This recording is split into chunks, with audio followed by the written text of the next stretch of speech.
What's up, FortWorth family? It's BigBossFabo, FortWorthFabian. I'm back with a reaction video for the channel, man. I'm actually doing a reaction to Anna Uncovered, the youngest person to ever get a life sentence.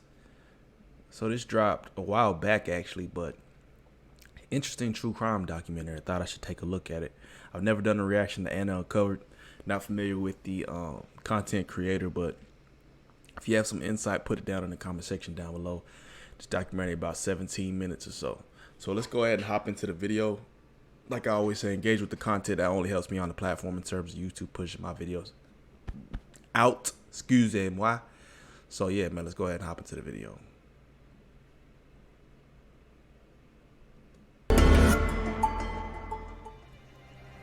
This has to be one of the most heartbreaking stories that we've ever seen. Can you imagine going to jail at only 14 years old? Wouldn't that be so scary? Most of us would probably freak out. First, you get to miss out on a lot of life. You don't get to hang out with your friends, you'll probably miss out on prom, and worst of all, you're separated from the family that you love so much. But a crime is a crime, and when you commit a crime below the age of 16 years old in most states, you end up in a juvenile detention center. And Lionel Tate's case was no different, only this time his crime cost him his childhood and his freedom. At only 14 years of age, Lionel was sentenced to life in prison in 2001. It was the first time such a sentencing was carried out on a child so young. Yet, despite his age, the judge gave Lionel life in prison without the possibility of parole. But what did he do to deserve such a harsh sentencing? Lionel Tate committed his horrific crime in Pembroke Park, Florida, on July 28, 1999. At the time, Lionel's mother, Kathleen Grosset Tate, was in the kitchen whipping up a hot plate for the kids who were in the living room. She was asked by one of her close friends, Deweese Unick, to watch her daughter, Tiffany Unick, for the evening. The two ladies were childhood friends and had grown up in Jamaica together before moving to the United States, so Deweese had no concerns at all about leaving her daughter to one of her closest friends. While Kathleen cooked dinner, her son Lionel was in the living room with Tiffany. Once Kathleen finished dinner, she served the kids something to eat, and then sat down with them to watch television. But Kathleen got tired, so she decided to head upstairs to her bedroom to have a little rest. Meanwhile, Lionel and Tiffany were left downstairs watching television. Red flag number one. You know what I'm saying? Like, you're supposed to be in charge of watching the kid, your friend's kid. I'm never going to take a nap. You taking a nap on the job. Television, or so it seemed. At about 10 p.m., Kathleen heard scuffles coming from downstairs. She thought the kids were probably playing and running around, so she yelled from upstairs for them to quiet down. But here's the biggest mistake that Kathleen Tate regrets to this day. She didn't go downstairs to check on them.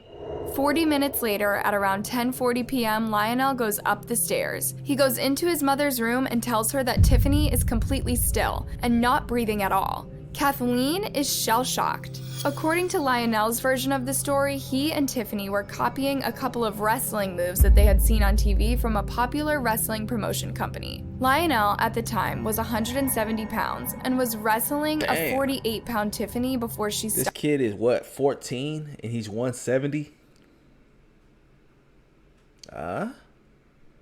Stopped breathing. The poor girl had no chance. Lionel told his mother that he had put Tiffany in a headlock before she accidentally bumped her head on the edge of the table. Sadly, he describes what could have been poor Tiffany Unick's final moments before she died. According to Lionel, she was rolling all over the floor and sobbing. Lionel was not amused, so he decided to ignore her and watch another television program. And by this time, he decided to go up the stairs and tell his mother that Tiffany was not breathing. The girl's body was cold as ice. Being only 48 pounds, Tiffany was a third of the size of Lionel Tate. She would have been a sitting duck for him, regardless of whether they were only playing or fighting for real. But the question on everyone's mind at the time was this: had Lionel intentionally attacked a vulnerable girl? Or was he just an innocent kid that was trying to copy some of the wrestling moves he had seen on TV, not aware of how dangerous those moves were? 14. But most experts that investigated this case strongly believed that Lionel had evil intentions. There is simply no way a kid that young copying wrestling moves would have been this aggressive. According to medical examinations carried out on Tiffany's body, the poor girl got a serious and suffered a lot before she died. The heck? What did they say? A serious what? The poor girl got a serious and suffered a lot before she died. I don't see Lionel why had beaten her they so they bleeped out beating. Is that some type of YouTube thing? My thing is Jit is 14, bro. Jit is 14. So you about to enter high school around that age. I was 15 years old as a freshman. And you thinking about doing wrestling moves on a little girl? Nah. Something else is going on right here. Something else is going on. This just don't add up. It's like you going into high school and you trying to wrestle with little kids. You should know your strength at that point. You should know that she's not a viable option or a viable opponent. You know what I'm saying? Like, I feel like a lot went on that Mama Dukes don't really know about because you went upstairs to take a nap. So bad that she had a broken rib. Her head had been and tossed around so that she had a cracked skull and was in the brain. Why are they bleeping out these simple words? So many times on her body that she had damaged kidneys, a deeply cut liver, and multiple bruises all over her body. According to medical reports, this beating would have lasted for about 5 minutes. Yeah, he did it on purpose. And was carried out with a lot of rage. One expert in court would even testify that the force of the beating was the same as someone falling from a 3-story building. No way. But this was not the first time that Lionel was having issues with aggression. Okay. Were there warning signs early on? Some experts believe so. In fact, this was not the first time that Lionel had shown he had serious issue with being violent. Before Tiffany, Lionel had been suspended from school 15 times for being rowdy and a bully to others. He had also shown— Now you question whether or not this was authentic. There's your proof. Proof is in the pudding. On other problems that had not been addressed. For example, he liked to steal and lie, he didn't play well with others, and would occasionally fight with kids from school in the neighborhood. Now, knowing all this, does some of the blame fall on Kathleen for seeing her son's previous history of violence and still leaving him with a vulnerable girl? You be the judge of that, and let us know in the comment section below. In 2001, Lionel went on trial for murdering Tiffany. While the trial was no doubt depressing because a young, defenseless girl had died, it became a landmark ruling in the United States. This would be the first time that a child would be sentenced to life in prison without the option of parole. But the most heartbreaking moment of the trial had to be when a taped video of Lionel reenacting the incident was shown in court. In the video, Lionel shows a defense psychiatrist what he was doing to Tiffany minutes before she died. The mother of the victim, Deweese, couldn't help but shed tears as she watched the video. However, the prosecution, led by Ken Padowitz, claimed that the video was played out thanks to assistance from Joel Klass, the defense psychiatrist. He had coached Lionel on what to say and act before they recorded the demonstration. The video was brought to court by the defense in order to argue the point that Lionel was suffering from a wrestling addiction, but the prosecution wasn't amused with this angle that the defense was taking, especially Padowitz. I'm concerned that if the wrestling defense is allowed, this trial won't be about defendant Lionel Tate's actions. During the trial, Padowitz also claimed that Lionel's defense was trying to show that Lionel had a serious mental issue, known as diminished capacity, to reduce the seriousness of his actions. While the prosecution believed that Lionel did not intentionally kill Tiffany, he severely beat her, and it's this beating that led to the girl's final moments on this earth. However, the defense that was led by attorney Jim Lewis claimed that the fatal incident was purely accidental. Lewis argued, this was an accident. It was not something that had a motive to it. Like many teens in America, Lionel was obsessed with wrestling from the late 90s and early 2000s era, which had some of its highest viewership at the time. Wrestlers were seen in the same limelight as Hollywood celebrities. According to Lewis, Lionel must surely have developed an obsession without knowing it.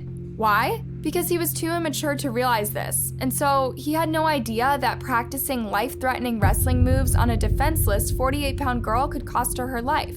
Lionel weighed about 170 pounds at the time, 48 over 3 pounds? times her body weight. The defense psychiatrist, Joel Klass, truly believed that Lionel had no idea how powerful and impactful his punches were. The force of his punches were so destructive that the autopsy revealed that a part of her liver was detached. And according to a forensic pathologist that was called to the stand, her liver was detached.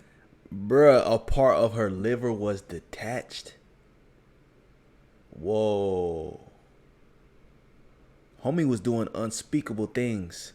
I don't even believe the reenactment is accurate. What he's doing is too weak right here. He was doing some savagery. Like, whoa, that's really internal damage. When you internally, you are damaging internal organs like that, you are really putting a beating on somebody. This kid, somebody needs to slap some sense into homeboy. Attached. And according to a forensic pathologist that was called to the stand by the prosecution, this injury could not have been caused by the demonstration that Lionel and the defense had recorded. In Lionel's defense, see what I'm trying to say? That at the time Lionel was You see what I'm trying to show you?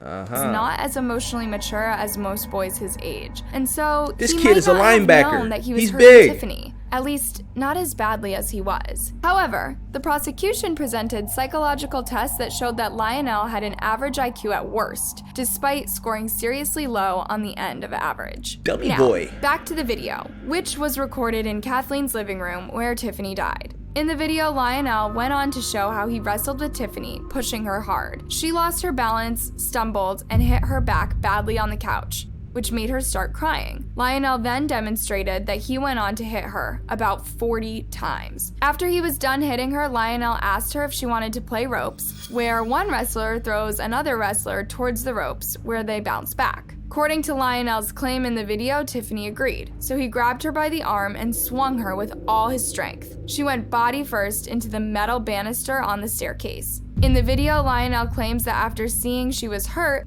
he went to the kitchen to get some ice for her injured head. But suddenly Tiffany stood up and went up the stairs to the toilet where she started throwing up. This is usually a pretty clear sign of a concussion, an injury that would have been super serious for a girl Tiffany's age. According to Lionel, when Tiffany returned downstairs from the bathroom, she decided to lie on a pillow that was on the ground. She then started crying and making noises like she was in pain. But at this point, Lionel claims that he thought she was only sleeping because she had closed her eyes. She threw up one final time before going quiet, and that's when Lionel went up the stairs to tell his mom something was wrong, who then came down and tried to give the girl CPR. Unfortunately, Tiffany was pronounced at the hospital. Come on, man. Like, if you know your son has history of violence, I just don't understand why you would leave him alone with your friend's daughter.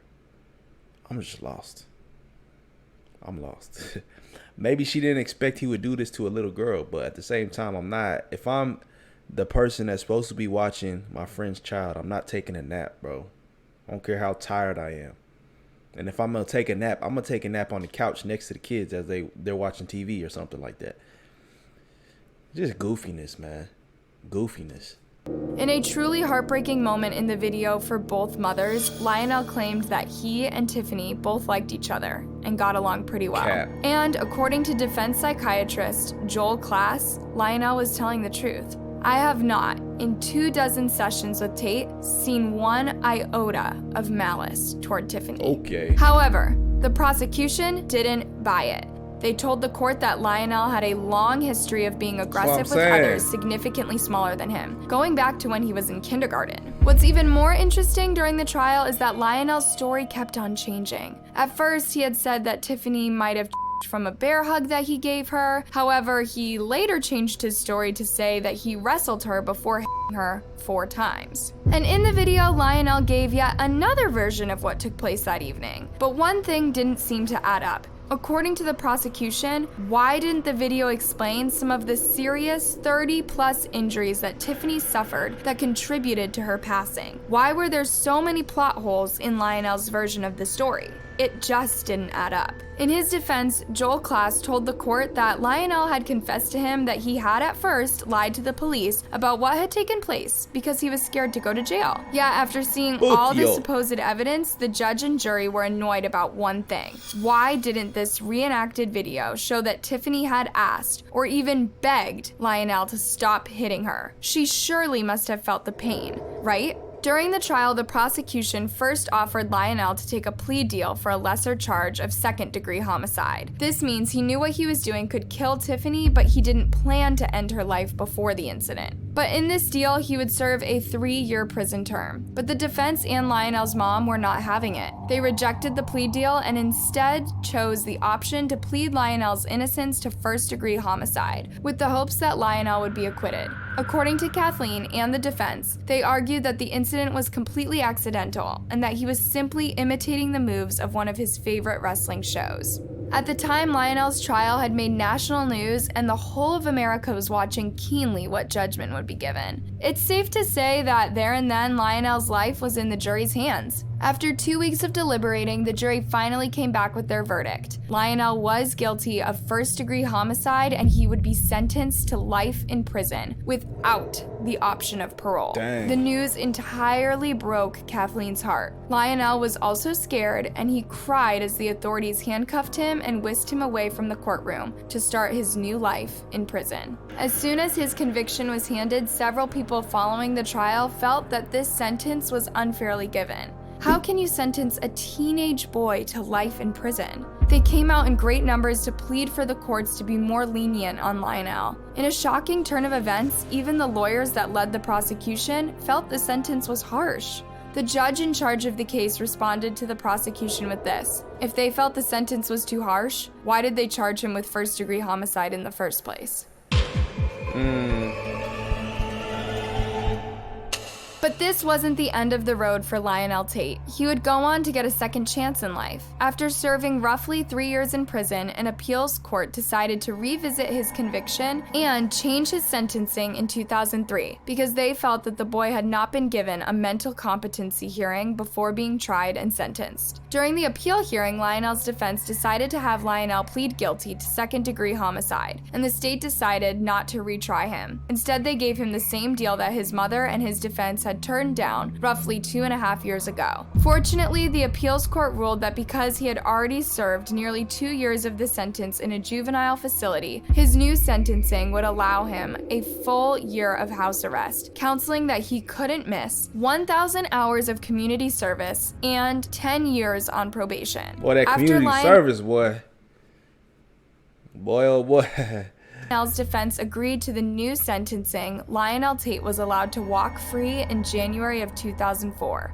Yet, despite tasting freedom, he had to live with a monitoring ankle bracelet for the next 10 years. Sadly, Lionel Tate's second chance in life only would lead to another downward spiral. Wow. Perhaps Lionel was too far gone to Wow. So he blew it.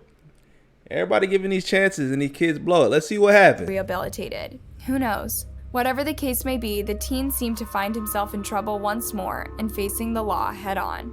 In September of 2004, Lionel was found by authorities outside his home in the possession of a large blade, which was against one of the violations of his parole. When he was brought to the courtroom once more, the judge had no option but to extend his probation by an additional 5 years, bringing it to 15. He also told him that if he was ever found in violation of his parole once more, he would find himself locked. I thought they would have immediately just sent him back. So they extended his probation, man. Lock him up.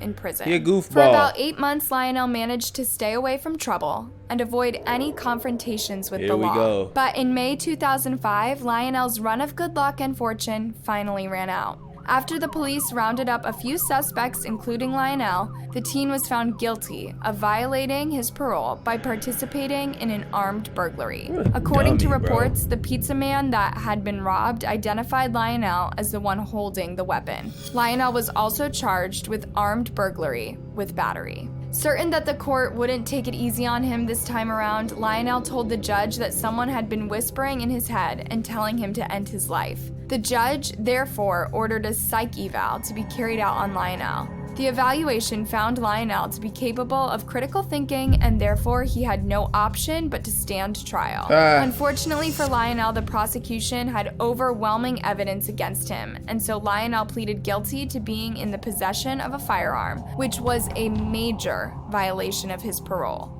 In a stern voice, the judge clearly said before giving out his verdict, "Lionel Tate, you have run out of second chances." In 2008, Lionel's defense decided to plead no contest to the charges linked to the robbery. In turn, the court sentenced him to 10 years in prison, which was to be served together with the 30-year sentence he had been given for violating his parole. Lionel Tate is currently in prison serving his time, and he's not happy about it. To this day, he claims that he was innocent and not involved in the pizza robbery case at all. Lionel argues that it was another man who looked exactly like him that had committed the robbery. Could it be a case of mistaken identity? Perhaps. However, one of Lionel's close friends who was interviewed by the police made a statement that he clearly saw Lionel commit the robbery. You got snitched on, my boy. Don't pass up on second chances. In fact, don't take them for granted at all. Perhaps Lionel Tate could have turned his life around and become an important contributor to society. However, some people have come to Lionel's defense, claiming that his mother didn't raise him right, and that's why he was so rowdy from such a young age. Could this be true? Hell no. Or maybe Lionel was just a bad apple that couldn't play well with others. We'll never know. One thing we're pretty sure of is that he's now serving prison time. Perhaps he might decide to reform and come out in 15 years a changed man. We'll have to wait and see. Hell no. So with that being said, we've come to the end of this video. Let us know whether you think it was fair for Lionel Who cares about being fair, bro? Like, homie needs to serve his time. He killed a little girl. He wasn't smart enough to, sharpen up on his second chances. I ain't got no sympathy for Buddy. Dummy boys. Stupid that boy.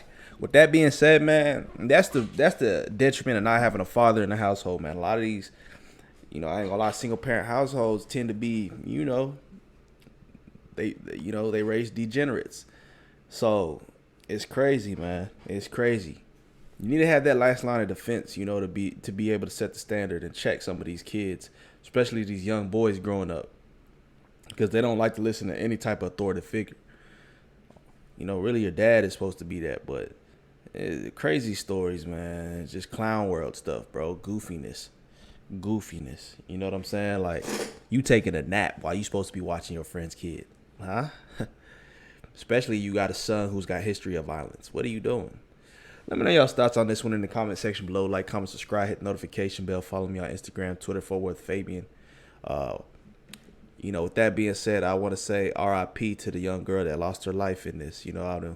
It's just crazy. It's craziness to me, man. Sad stories, things like this happen because of carelessness.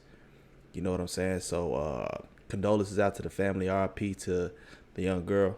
Yeah, man, let me know if y'all have additional recommendations or requests. This is actually my first time doing a reaction to Anna Uncovered. So, if you want me to keep doing these, comment down below. Peace, love, prosperity.